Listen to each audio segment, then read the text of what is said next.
What's up guys, I'm Dunmere, I'm a rank 1 peak Supervive player, and I have almost 1,000 hours played in the game already.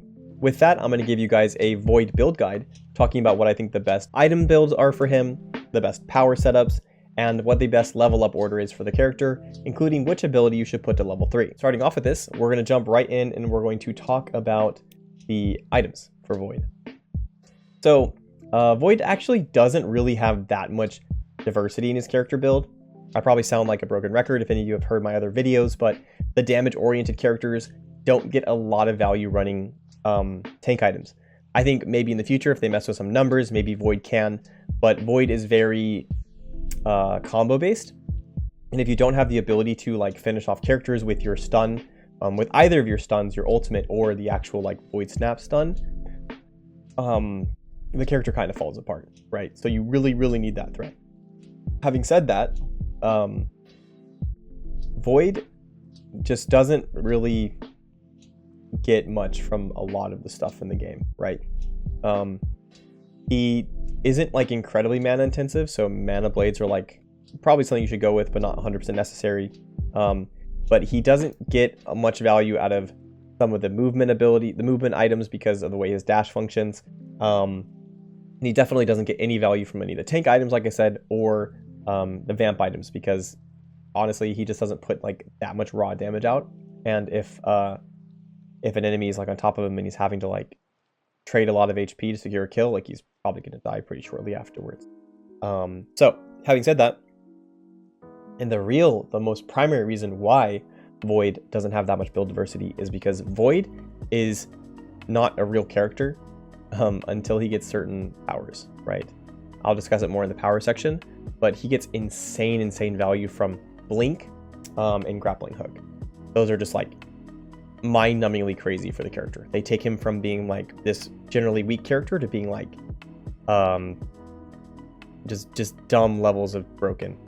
It's anyway, like they need to fix it, but basically because of that, this is why I'm going to hard recommend Power User as the absolute best item for the character. Power User is just too good. You get it, you unlock 2 vaults, and then you get soulbound power so that Void can't lose the powers when he when he dies, right? And it's just too necessary. And for a character that doesn't have a lot of raw mobility in the first place, and is at risk of dying before, like, is it just at risk of dying, right? That's even extra valuable, right? But like I said, he's just a different character. And so having the ability to like put a blink dagger on him with Power User, and then he just can't ever lose that blink dagger, or blink stone it's called now, it's just too broken, right? So you need to be using Power User. For the second item and for the boots that you're running, it kind of depends on how much mana you're using. So I kind of recommend like playing the game and just kind of seeing how often you get to like seeing how often you're running out of mana, running something like this Power User Grace build. This gives him some extra base movement speed, so he can kind of like flex around a little bit with his base positioning, and maybe be a little bit less vulnerable to like stuns tossed above him type of thing. But in the throw on the mana, and also with that throw on the meditation boots, he has value from soul drain because he's good at like TPing out enemy wisps and then stomping them, so he'll get value out of it. But he, having the meditation boots over the soul drain, if that's enough to compensate for not needing to have a mana item, then it's very useful to do that, because Mind Blade just gives you just a bunch of mana basically, and if he doesn't need that mana, then don't do it, right? And go for Grace instead. And start off with extra movement speed as your other option. And since like I said, he doesn't have a dash. Like if he had a dash that was effective or like used often, maybe Turbo Booster would be a better option than Grace for your non-mana blade option build, but it doesn't really work that well, and so it's just better to just do Grace, to be honest. Yeah, and chain jump is just like okay for your other shoe build, because he can already TP up to double high grounds, so the only reason you'd have it is just for like a faster, or like a one that doesn't like the ability to get to the high ground without using a cooldown, but that's not as valuable as doing it on a character that just can't do it, right? And like, even though I just briefly covered these, like that's all of the ability, like that's all the items you can even use basically. Amplifier also is like an option. Maybe you can trade off the Grace for like a amplifier, right, on the meditation build if you are getting enough mana. I went with Grace instead of something like amplifier just because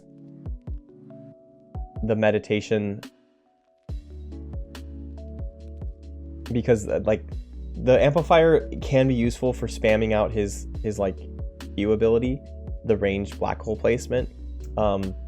But as soon as, like, if that's what you're playing the character for, there's so much better characters to spam with. Even though you can get the cooldown really low because the amplifier drops the cooldown by 5% each time you use it, up to stacking 10. And then, you know, resets when you use a different ability.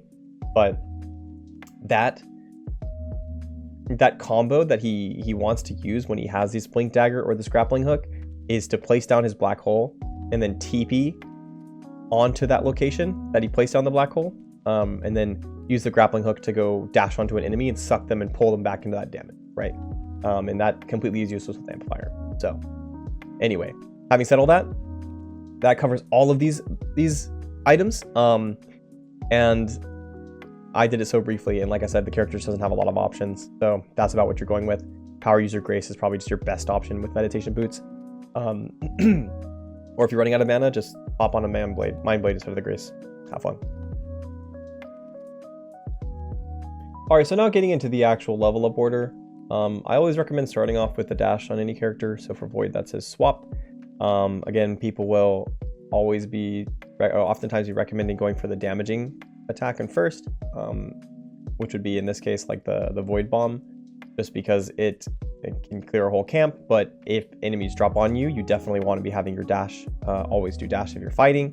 But if people, you know, if you don't know people are coming and you accidentally pick the wrong ability, the non-movement, and then people drop on you, you're just like, your ability to be flexible in the fight is just so much lower. And so it's dangerous to do in the first place. So I would recommend going dash for sure. After that, you're going to go in this order of picking up the Void Snap next at level 2, because the Void Bomb, the Q, is not often useful without having the setup with the stun.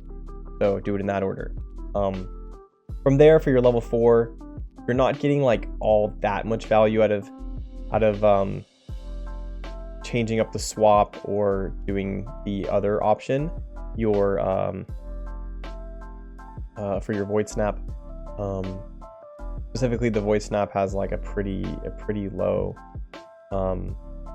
amount of value in terms of it as it's level 2. It gives you a 3-second cooldown reduction, but based on the timings of your other abilities and stuff, in the way that the character is very bursty in general, it's not like the most necessary. So for level 4, you're going to level up your Unstable Anomaly again, and get some extra damage, because that is like just that's where your damage comes from on the character. At level 5, Void becomes a much more valuable character, and you can immediately pick your ultimate. So definitely do that. And then you have all your character's base kit, and you can start terrorizing people. At level 6, you have the option to pick your Unstable Anomaly to level 3, get a 2-second cooldown reduction on that. But it's best to drop down your shift and get a 3-second cooldown reduction on your shift, because this is when you start getting your powers up, the ones I talked about. Then you can start running that combo of placing your black hole down, teleporting onto the black hole, and then using like your grappling hook or your blink stone to get your circle, the one on your body, on top of an enemy, pulling them in and then blowing them up with your damage, basically like kidnapping them. And so for level 6, we're going to go with swap to get that cooldown on that lower, so you can, you know, be more flexible in general, but also cycle through those faster.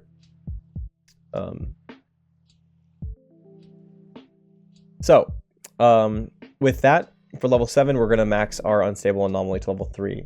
The level ups for getting your Void Snap, the stun, up to level 8, or level 2, isn't that crazy. It's only a 3-second cooldown reduction. It's only a 20% damage increase. I might have said it was a cooldown reduction earlier, but it wasn't. It's a damage increase by 20%. But that's like not that crazy because you're just not getting that much damage out of it in the first place. And leveling up your black hole, the ultimate, that is only going to reduce the cooldown on it by 10 seconds. And so that's dropping it from like a 70-second cooldown to like a 60-second cooldown. And that's just like functionally not that different in the game. The chances that you're going to get like you're not going to use it in the same fight twice for sure. If you get third party, like chances are it's going to be on like a 40-second cooldown when they, you know, pull up on you. So 40 to 30 seconds doesn't change anything. And